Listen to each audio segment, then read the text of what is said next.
మొదటి సమూయేలు 1:17 దేవునితో నువ్వు చేసుకున్న మనవిని ఆయన దయచేయునుగాక. మనం మాటికి ప్రభా నాకు అదివ్వు ఇదివ్వు, నాకు ఆ పని చేయి ఈ పని చేసి పెట్టు, నా జీవితంలో అద్భుతం చేయను ఆయన, నాకు ఈ అవసరం ఉంది ప్రభా, నా కుటుంబంలో ఈ అవసరం ఉంది, నా వ్యక్తిగతంగా అవసరం ఉంది, అలాగే నీ రాజ్య విస్తరణ నన్ను వాడుకో ప్రభా, నీ చిత్తాన్ని నెరవేర్చే కృప నాకు ఇవ్వు ప్రభా అని మాటికి ఇలా అడుగుతూ దేవుని విసిగించవచ్చా? కానీ ఇక్కడ ప్రభు ఏమన్నాడు చూడండి, లూకాసు వార్త 18. దేవుడు తాను ఏర్పరచుకుని వారు దివారాత్రులు తన గురించి మొరపెట్టుకొనుచుండగా వారికి న్యాయం తీర్చడా? విసుగక నిత్యము ప్రార్థన చేయండి. ఆయన విసిగిపోడట, మనం విసిగిపోవద్దు. విసుగకుండా ప్రార్థన చేయండి. Don't tired in prayer until you receive it. Pray. George Muller ప్రార్థన చేశారు జీవితకాలం అంతా. అనేక విషయాల కొరకు ఆయన డైరీలో రాసుకొని ప్రార్థన చేశారు. కాబట్టి ఆయన అనేక జవాబులు పొందుకోగలిగాడు. పొందుకున్న ప్రతి దానికి టిక్ పెడుతూ వచ్చాడు.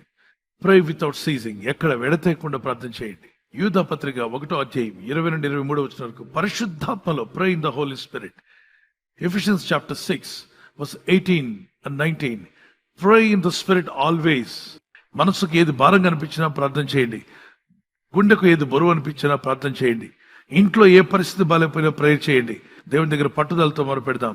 రేయింబగులు ప్రార్థించిన వారికి జవాబిచ్చిన దేవుడు మీకును జవాబిస్తాడు. నమ్మిన వారు చేతిని పైకెత్తండి.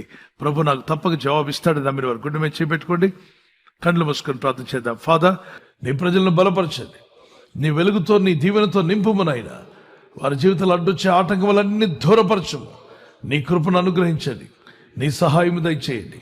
నీ ప్రజలను దీవించేవాడు నీవే, ఆశీర్వదించేవాడు నీవే.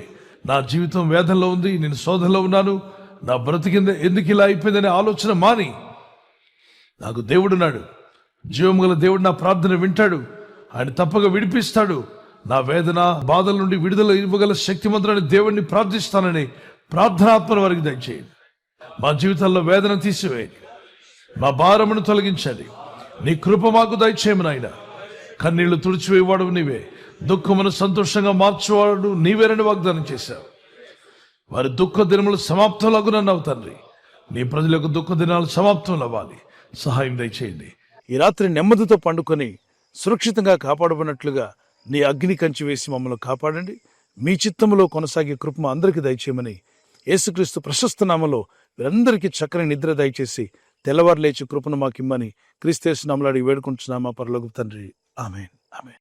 ఈ వాగ్దానాన్ని మీతోనే ఉంచుకోకుండా లైక్ చేయండి, షేర్ చేయండి. అనేకులు ఈ యొక్క ఛానల్ సబ్స్క్రైబ్ చేసుకోమని తెలియపరచండి. సబ్స్క్రైబ్ చేయని వారు కూడా సబ్స్క్రైబ్ చేయండి. Good night. God bless you.